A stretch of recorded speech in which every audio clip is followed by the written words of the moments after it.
എമ്പുരാൻ സിനിമയുടെ നിർമ്മാതാവ് ഗോകുലം ഗോപാലന്റെ സ്ഥാപനങ്ങളിൽ ഇഡി റെയ്ഡ് നടത്തി. കോഴിക്കോട് അരയിടത്ത് പാലത്തുള്ള ഗോകുലം ഗ്രാൻഡ് കോർപ്പറേറ്റ് ഓഫീസിലും ചെന്നൈയിലെ ധനകാര്യ സ്ഥാപനത്തിലുമായിരുന്നു റെയ്ഡ്.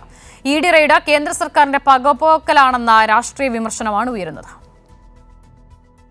വെള്ളിയാഴ്ച ഉച്ചയ്ക്ക് ഏകദേശം 12 മണിയോടെയാണ് കോഴിക്കോട് അരയിടത്തുപാലത്തെ ഗോകുലം ഗ്രാൻഡ് ഹോട്ടലിലും ഗോകുലം മാളിലും ഇഡി ഉദ്യോഗസ്ഥർ എത്തി റെയ്ഡ് നടത്തിയത്. 2 ടീമുകളായി തിരിഞ്ഞാണ് അന്വേഷണ സംഘം പരിശോധിച്ചത്.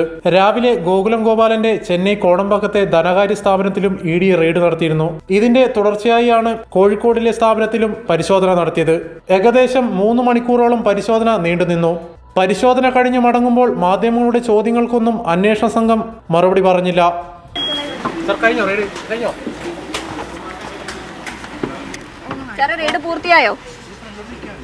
കേന്ദ്ര സർക്കാരിനെ വിമർശിക്കുന്നവരെയും പ്രതിപക്ഷ നേതാക്കളെയും ഇഡി തുടങ്ങിയ കേന്ദ്ര ഏജൻസികളെ ഉപയോഗിച്ച് വേട്ടയാടുന്നത് പതിവായിരിക്കുകയാണ്. ഗുജറാത്ത് കലാപത്തിൽ RSS സംഘപരിവാർ ക്രൂരതകളെ വീണ്ടും ചർച്ചകളിലെത്തിച്ച എമ്പുരാൻ എന്ന സിനിമ നിർമ്മിച്ചതിൽ മുഖ്യ പങ്കാളിയാണ് ഗോകുലം ഗ്രൂപ്പ്. കൈരളി ന്യൂസ്, കോഴിക്കോട്.